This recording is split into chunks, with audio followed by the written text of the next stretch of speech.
Bugün 12-18 aylıq uşaqların psixoloji və nitq inkişafından bəhs edəcəm. Ümumiyyətlə, 1 yaşından 1 yaş 6 aylığa qədər olan uşaqlarda psixoloji və nitq inkişafı necə olmalıdır? Bu yaş aralığına qədər əgər uşaqların nitqində təkrarlı heyecanlar özünü biruzə verirdisə, bu yaş dönəmindən başlayaraq simvolik sözlərdən istifadə edirlər. Məsələn, yemək əvəzinə appa, su əvəzinə buvva kimi simvolik sözlərdən istifadə etməyə başlaya bilər. Və yaxud da ki, bu yaş aralığında olan uşaqlar ilkin mərhələ 12-15 aylıq götürülür.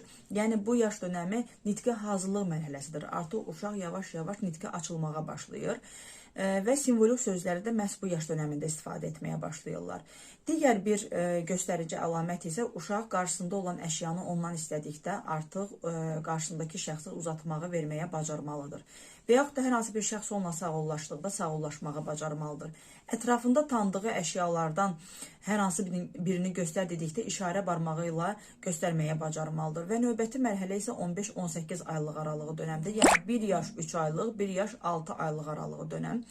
Bu yaş dönəmində olan uşaqlar necə olmalıdır? Artıq bədən üzvlərini tanıyırlar, gözün hardadır, başın hardadır soruşduqda göstərirlər. Ona verilən əşyanı məqsədə uyğun istifadə etməyə bacarırlar. Məsələn, hər hansı bir oyuncağı verdikdə, topu verdikdə artıq həmin əşyanı ona uyğun olaraq istifadə edirlər. Və yaxud da çevrəsindəki əşyalardan göstər dedikdə işarə barmağını istifadə edərək göstərməyə bacarmalıdır.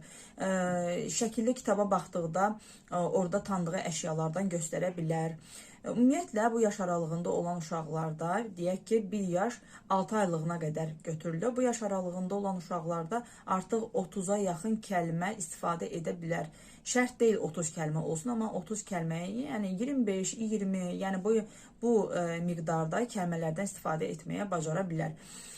Hansı kəlmələr olur? Əsasən sadə kəlmələrdən başlanılır. Məsələn, ailə üzvlərindən ata, ana, nənə, baba, əmi və yaxud da ki, ən tanıdıq olan, ən çox istifadə edilən əşyalardan başlayaraq övladınıza bu kəlmələri öyrədə bilərsiniz. Və əgər bu əlamətlər bu yaş aralığında olan uşaqlarda yoxdursa, o zaman mütəxəssisə, psixoterapevtə, psixoloqa müraciət edərək dəstək ala bilərsiniz.